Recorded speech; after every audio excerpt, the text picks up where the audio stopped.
சேனைகளின் கர்த்தர். கர்த்தாவே, உமக்கு ஒப்பானவன் இல்லை. நீரே பெரியவர்.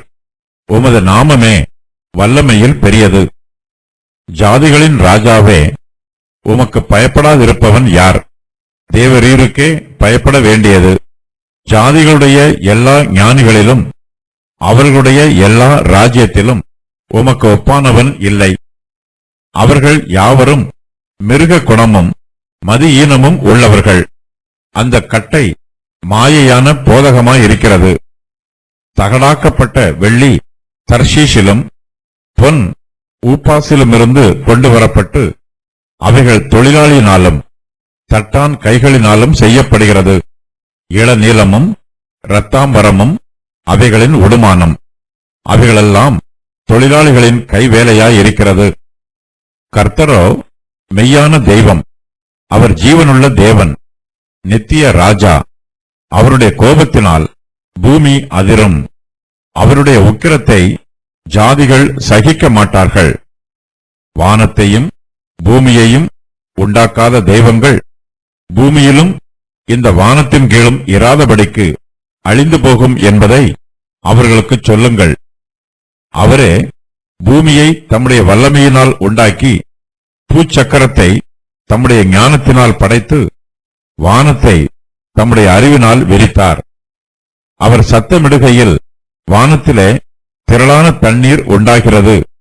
அவர் பூமியின் கடையாந்திரத்திலிருந்து மேகங்களை எழும்ப பண்ணி மழையுடனே மின்னல்களை உண்டாக்கி காற்றை தமது பண்டக சாலைகளிலிருந்து புறப்பட பண்ணுகிறார். மனுஷர் அனைவரும் அறிவில்லாமல் மிருக குணம் உள்ளவர்கள் ஆனார்கள். தட்டார் அனைவரும் வார்ப்பித்த சுரூபங்களாலே வெட்கிப் போகிறார்கள். அவர்கள் வார்ப்பித்த விக்கிரகம் பொய்யே, அவைகளில் ஆவி இல்லை. அவைகள் மாயையும் மகா எத்தான கிரியையுமாயிருக்கிறது. அவைகள் விசாரிக்கப்படும் நாளிலே அழியும். யாக்கோபின் பங்காயிருக்கிறவர் அவைகளைப் போல் அல்ல. அவர் சர்வத்தையும் உருவாக்கிறவர். இஸ்ரவேல் அவருடைய சுதந்திரமான கோத்திரம். சேனைகளின் கர்த்தர் என்பது அவருடைய நாமம். இஸ்ரவேலின் தேவனாகிய கர்த்தர் மாத்திரமே ஜீவனுள்ளவர். அவர் மாத்திரமே மெய்யான தேவன். கர்த்தருக்கு ஒப்பானவர் ஒருவரும் இல்லை. நாம் கர்த்தரோடு எந்த மனுஷனையும் ஒப்பிட்டுச் சொல்லவும் கூடாது. மனுஷனை கர்த்தரோடு ஒப்பிடுவது மகா பரிசுத்தமான தேவனை தூஷிக்கிற காரியமாகவே இருக்கும். எரேமியா தீர்க்கதரிசி இதுவரையிலும் புறஜாதியாருடைய விக்கிரகங்களை பற்றி விரிவாக சொல்லிக் கொண்டு வந்தார். இப்போதோ இஸ்ரவேலின் தேவனாகிய கர்த்தருடைய மகிமையையும் மகத்துவத்தையும் விரிவாக சொல்லுகிறார். கர்த்தாவே, உமக்கு ஒப்பானவன் இல்லை. நீரே பெரியவர். உமது நாமமே வல்லமையில் பெரியது. ஜாதிகளின் ராஜாவே, உமக்கு பயப்படாதிருப்பவன் யார்? தேவரீருக்கே பயப்பட வேண்டியது.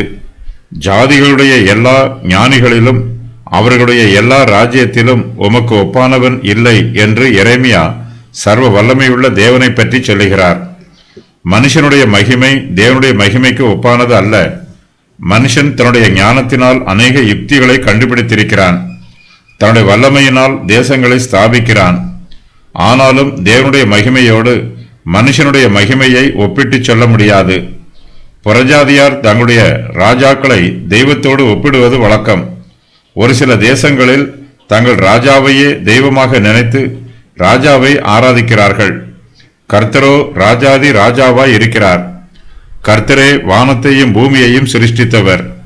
அவரே மனுஷருக்குள் ஆவியை உண்டு பண்ணி இருக்கிறார். கர்த்தர் சர்வ வியாபகராக இருப்பது போல அவருடைய ராஜ்யமும் சர்வ வியாபகம் உள்ளது. கர்த்தர் சர்வ வல்லமை உள்ளவர். இந்த உலகத்தில் வல்லமையுள்ள ராஜாக்கள் அநேகர் இருக்கிறார்கள். ஆனாலும் அவர்களுடைய வல்லமையை தேவனுடைய வல்லமையோடு ஒப்பிட்டுச் சொல்ல முடியாது. தேவன் சர்வ வல்லமை உள்ளவர். ஆகையினால்தான் எரேமியா தீர்க்கதரிசி கர்த்தரை பற்றி சொல்லும்போது, கர்த்தாவே, உமக்கு ஒப்பானவன் இல்லை என்று சொல்லுகிறார். கர்த்தரே பெரியவர். அவருடைய நாமமே வல்லமையில் பெரியது. கர்த்தர் சர்வ லோகத்திற்கும் அதிபதியாக இருக்கிறார். இஸ்ரவேல் வம்சத்தார் எல்லோரும் இஸ்ரவேலின் பரிசுத்தராகிய கர்த்தரை தங்கள் தேவனாக அங்கீகரித்து ஆராதிக்க வேண்டும். இஸ்ரவேல் வம்சத்தார் மாத்திரமல்ல, இந்த பூமியில் உள்ள எல்லா ஜாதியாரும் இஸ்ரவேலின் தேவனாகிய கர்த்தரை தங்கள் கர்த்தராக அங்கீகரித்து ஆராதிக்க வேண்டும். கர்த்தரே எல்லா ஜாதிகளுக்கும் ராஜாவாய் இருக்கிறார். கர்த்தரே மெய்யான தெய்வம். அவர் ஜீவனுள்ள தேவன், நித்திய ராஜா. அவருடைய கோபத்தினால் பூமி அதிரும். அவருடைய உக்கிரத்தை ஜாதிகள் சகிக்க மாட்டார்கள். விக்கிரகங்கள் மனுஷருடைய கண்டுபிடிப்புகள். அவை மனுஷரால் செய்யப்பட்டவை. கர்த்தரோ சத்தியமுள்ளவர். அவர் சத்தியத்திற்கும் தேவனாய் இருக்கிறார், சத்தியத்தின் தேவனாயும் இருக்கிறார். அவர் சத்தியமாயும் இருக்கிறார். கர்த்தர் ஜீவனுள்ள தேவன், அவர் ஜீவனாயும் இருக்கிறார். அவரே சர்வ சிருஷ்டிக்கும் ஜீவனை கொடுக்கிறார். எல்லா ஜீவராசிகளுக்கும் கர்த்தரே ஜீவ ஆதாரமாய் இருக்கிறார். புறஜாதியாரின் விக்கிரகங்களுக்கு ஜீவன் இல்லை. கர்த்தரோ ஜீவனுள்ளவராகவும் இருக்கிறார். அவர் நித்திய தேவனாயும் நித்திய ராஜாவாயும் இருக்கிறார். கர்த்தருடைய ராஜ்யம் என்றென்றைக்கும் நிலைத்திருக்கும். இந்த பூமியில் உள்ள எல்லா தேசங்களும் ஒன்று சேர்ந்தாலும் அவர்களால் கர்த்தருக்கு விரோதமாய் யுத்தம் பண்ண முடியாது. கர்த்தருடைய கோபத்தினால் பூமி அதிரும். அவருடைய உக்கிரத்தை ஜாதிகள் சகிக்க மாட்டார்கள். கர்த்தரே வானத்தையும் பூமியையும் சிருஷ்டித்தவர். அவரே பூமியை தம்முடைய வல்லமையினால் உண்டாக்கி, பூச்சக்கரத்தை தம்முடைய ஞானத்தினால் படைத்து, வானத்தை தம்முடைய அறிவினால் விரித்தார். அவர் சத்தமிடுகையில் வானத்திலே திரளான தண்ணீர் உண்டாகிறது. அவர் பூமியின் கடையாந்திரத்தில் இருந்து மேகங்களை எழும்ப பண்ணி, மழையுடனே மின்னல்களை உண்டாக்கி, காற்றை தமது பண்டக சாலைகளில் இருந்து புறப்பட பண்ணுகிறார். இயற்கையில் நாம் பார்க்கிற எல்லாவற்றையும் கர்த்தரே சிருஷ்டித்திருக்கிறார். கர்த்தர் சர்வ சிருஷ்டிகர். இந்த வானமும் பூமியும் அவற்றில் உள்ள யாவையும் கர்த்தரால் சிருஷ்டிக்கப்பட்டவை. எதுவும் தானாக உண்டாகவில்லை. அவரே எல்லாவற்றிற்கும் ஆதாரமாயிருக்கிறார். கர்த்தரே எல்லா ஜீவனுக்கும் ஜீவ ஊற்றாயிருக்கிறார். இயற்கையின் எல்லா வல்லமைகளும் கர்த்தருடைய கட்டளைகளுக்கு கீழ்ப்படிந்து இயங்கும். அவை கர்த்தர் சொல்ல ஆகும், அவர் சொல்ல நிற்கும். இந்த வானமும் பூமியும் தானாய் உண்டாகிவிடவில்லை. கர்த்தர் தம்முடைய வார்த்தையினால் இவற்றை சிருஷ்டித்திருக்கிறார். கர்த்தருடைய வார்த்தை வல்லமை உள்ளது. அவர் சர்வ வல்லமையுள்ள தேவன். விக்கிரகங்களுக்கு ஜீவனுமில்லை, பலனுமில்லை. எந்த விக்கிரகத்தாலும் கர்த்தரை போல வானத்தையும் பூமியையும் சிருஷ்டிக்க முடியாது. விக்கிரகங்கள் பேசவும் செய்யாது. ஜீவனில்லாத விக்கிரகங்களை புறஜாதியார் தங்கள் தெய்வங்களாக நம்புகிறார்கள். கர்த்தரே நம்மையும் வானத்திலும் பூமியிலும் உள்ள எல்லாவற்றையும் உண்டாக்கினவர். இந்த பூமியில் ஏராளமான ஐஸ்வர்யங்கள் உள்ளன. பூமிக்கு உள்ளேயும் திரளான கனி வளங்கள் உள்ளன. பூமியின் மேல் கனி விருட்சங்கள் செழிப்பாய் முளைக்கின்றன. கர்த்தரே பூமிக்கு உள்ளே உள்ளவற்றையும் பூமிக்கு மேலே உள்ளவற்றையும் சிருஷ்டித்திருக்கிறார். கர்த்தர் தம்முடைய வல்லமையினால் பூமியை உண்டாக்கினார். தம்முடைய ஞானத்தினால் பூச்சக்கரத்தை படைத்தார். தம்முடைய அறிவினால் வானத்தை விரித்தார். பூமியானது வானத்தில் எந்தவித ஆதரவும் இல்லாமல் அந்தரத்தில் தொங்கிக் கொண்டிருக்கிறது. கர்த்தருடைய வல்லமையே பூமியை ஆகாயத்தில் நிறுத்தி வைத்திருக்கிறது. கர்த்தர் இந்த பூமியை மனுஷர் வாழும் ஸ்தலமாக ஆசீர்வதித்து கொடுத்திருக்கிறார். நமக்கு வித்தியாசமான சீதோஷ்ண காலங்களை கொடுத்து பூமியை செழிப்பாக்குகிறார். கர்த்தருடைய கிருபையினால்தான் பூமியில் உள்ள ஜீவராசிகளுக்கு ஆகாரம் கிடைக்கிறது. வானத்தில் பூமியைப் போல சந்திரன், சூரியன், நட்சத்திரங்கள் போன்ற ஏராளமான கிரகங்கள் உள்ளன. இவை எல்லாமே கர்த்தருடைய கட்டளையின் பிரகாரம் இயங்குகின்றன. வானங்கள் தேவனுடைமையை வெளிப்படுத்துகிறது. ஆகாய விரிவு அவருடைய கரங்களின் கிரியையை அறிவிக்கிறது. சங்கீதம் 19:1. வானங்கள் தேவனுடைய மகிமையை வெளிப்படுத்தும் போது மனுபுத்திரராகிய நாமும் அவருடைய மகிமையை வெளிப்படுத்த வேண்டும். கர்த்தர் வானத்தின் மூலமாயும் பூமியின் மூலமாயும் நமக்கு கொடுத்திருக்கிற எல்லாவிதமான ஆசீர்வாதங்களுக்காகவும் நாம் கர்த்தரை துதிக்க வேண்டும். கர்த்தரையே மகிமைப்படுத்த வேண்டும். நம்முடைய கண்களை ஏறிட்டு வானத்தை நோக்கி பார்க்கும்போது தேவனுடைய மகத்துவமான கிரியைகளையும் அவருடைய கிருபையுள்ள பராமரிப்புகளையும் பார்க்க முடியும். கர்த்தர் சத்தமிடுகையில் வானத்திலே திரளான தண்ணீர் உண்டாகிறது. கர்த்தர் பூமியின் கடையாந்திரத்தில் இருந்து மேகங்களை எழும்ப பண்ணி, மழையுடனே மின்னல்களை உண்டாக்கி, காற்றை தமது பண்டக சாலைகளில் இருந்து புறப்பட பண்ணுகிறார். கர்த்தரே இந்த பூமியின் மீது மழையை பெய்ய பண்ணுகிறவர். கர்த்தர் கட்டளையிடும்போது வானத்தில் இருந்து இந்த பூமியில் மழை பெய்கிறது. வானத்தில் இருந்து பூமிக்கு மழை பெய்வது போலவே பூமியில் இருந்து வானத்திற்கு மேகமும் எழும்புகிறது. பூமியில் உள்ள தண்ணீர் நீராவியாகி வானத்திற்கு மேலே போகிறது. வானத்தில் இருந்து மறுபடியுமாய் பூமிக்கு மழை பெய்கிறது. இவை எல்லாமே கர்த்தருடைய அற்புதமான கிரியைகள். பூமியில் உள்ள மனுபுத்திரர் எல்லோரும் வானத்தில் உள்ள மேகங்களுக்காக கர்த்தரை நன்றியோடு துதிக்க வேண்டும். இந்த பூமிக்கு தேவையான ஆசீர்வாதமான மழை கர்த்தருடைய கிருபையினால் பூமியின் மீது பெய்கிறது. பூமி நனைகிறது, விருட்சங்களும் பயிர் வகைகளும் விளைகிறது. ஒரு தேசத்திற்கு பணம் எவ்வளவு அவசியமோ அதுபோல இந்த பூமிக்கு மழை அவ்வளவு அவசியமாய் இருக்கிறது. சரீரத்திற்கு ரத்தம் எந்த அளவுக்கு முக்கியமானதோ அந்த அளவுக்கு மழையும் பூமிக்கு முக்கியமானது. சரீரத்தில் இரத்த ஓட்டம் எப்போதும் ஓடிக்கொண்டிருக்கும். இரத்த ஓட்டம் நின்றுவிட்டால் ஜீவன் போய்விடும். இரத்தம் சரீரத்தின் எல்லா அவயவங்களுக்கும் ஜீவனை கொடுக்கிறது. இரத்தம் சரீரத்தின் எல்லா பாகங்களுக்கும் ஓடுகிறது. மழையும் இந்த பூமிக்கு ஜீவ ஆதாரமாய் இருக்கிறது. பூமியின் நன்மைக்காக மழை பெய்கிறது. பூமியில் மழை பெய்யவில்லை என்றால் இங்கே ஒரு விருட்சமும் வளராது, எல்லாம் காய்ந்து பட்டு போகும். பூமியின் மீது மழை தொடர்ந்து பெய்து கொண்டே இருக்க வேண்டும். அதுதான் நமக்கு ஆசீர்வாதம். கர்த்தர் தம்முடைய ஞானத்தினால் பூமியின் மீது மழையை பெய்ய பண்ணுகிறார். கர்த்தரே பூமியை சிருஷ்டித்தவர். அவர் சர்வ வல்லமை உள்ளவர். கர்த்தர் தம்முடைய ஞானத்தினால் பூமியை சிருஷ்டித்து தம்முடைய வல்லமையினால் ஆளுகை செய்கிறார். நாம் பூமியையும் வானத்தையும் பார்க்கும்போது இவற்றை சிருஷ்டித்த சர்வ வல்லமையுள்ள தேவனுடைய மகிமையையும் மகத்துவத்தையும் காண வேண்டும். கர்த்தரை மகிமைப்படுத்த வேண்டும். இஸ்ரவேலின் தேவனாகிய கர்த்தர் தம்முடைய ஜனங்களோடு உடன்படிக்கை பண்ணி இருக்கிறார். யாக்கோபின் பங்காய் இருக்கிறவர் சர்வத்தையும் உருவாக்கினவர். இஸ்ரவேல் அவருடைய சுதந்திரமான கோத்திரம். சேனைகளின் கர்த்தர் என்பது அவருடைய நாமம். வானமும் பூமியும் கர்த்தருடையது. நமக்கென்று சொந்தமாக இந்த பூமியில் ஒன்றுமில்லை.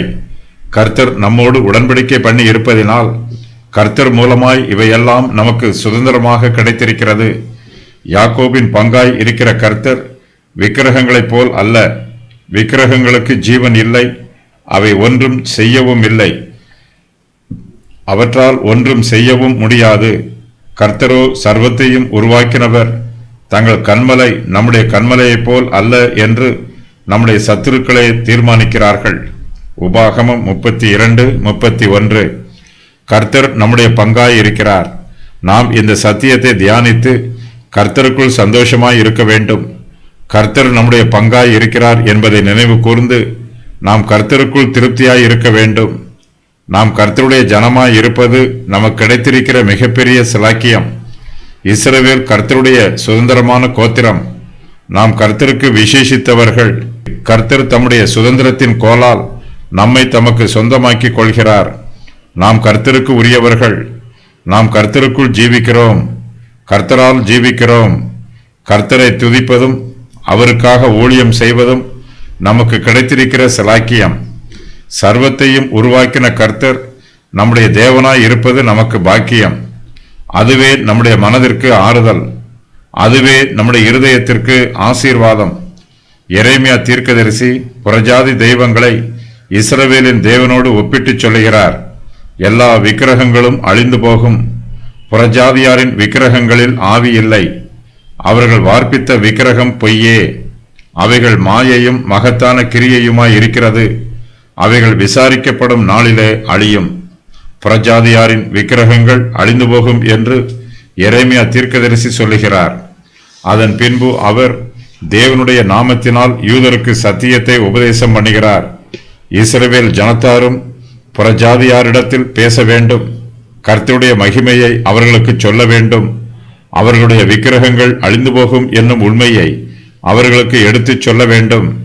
வானத்தையும் பூமியையும் உண்டாக்காத தெய்வங்கள் பூமியிலும் இந்த வானத்தின் கீழும் இராதபடிக்கு அழிந்து போகும் என்பதை அவர்களுக்கு சொல்லுங்கள் என்று எரேமியா யூதாவின் மனுஷரிடத்திலும் எருசலேமின் குடிகளிடத்திலும் சொல்லுகிறார். ஆதி திருச்சபையின் விசுவாசிகளுக்கு ஏராளமான உபத்திரவங்கள் உண்டாயிற்று. அந்நிய தெய்வங்களையும் விக்கிரகங்களையும் ஆராதிக்க வேண்டும் என்று புறஜாதியார் அவர்களை கட்டாயப்படுத்தினார்கள். அவர்களை துன்பப்படுத்தினார்கள். அக்காலத்தில் திருச்சபையின் விசுவாசிகள் புறஜாதி ஜனங்களிடம் இந்த வசனத்தை சாட்சியாய் சொன்னார்கள். வானத்தையும் பூமியையும் உண்டாக்கின தெய்வத்தை மாத்திரமே நாங்கள் ஆராதிப்போம் என்று தைரியமாய் சாட்சி சொன்னார்கள். நாங்கள் புறஜாதி தெய்வங்களை ஆராதிக்க வேண்டும் என்றால் அவை வானத்தையும் பூமியையும் உண்டாக்கட்டும் என்று அவர்களிடத்தில் தைரியமாய் பேசினார்கள். விக்கிரகங்களை ஆராதிக்கிறவர்கள் அவற்றை ஆராதித்து சோர்ந்து போய் இருக்கிறார்கள். விக்கிரகங்கள் மூலமாய் அவர்களுக்கு ஒரு நன்மையும் உண்டாகவில்லை.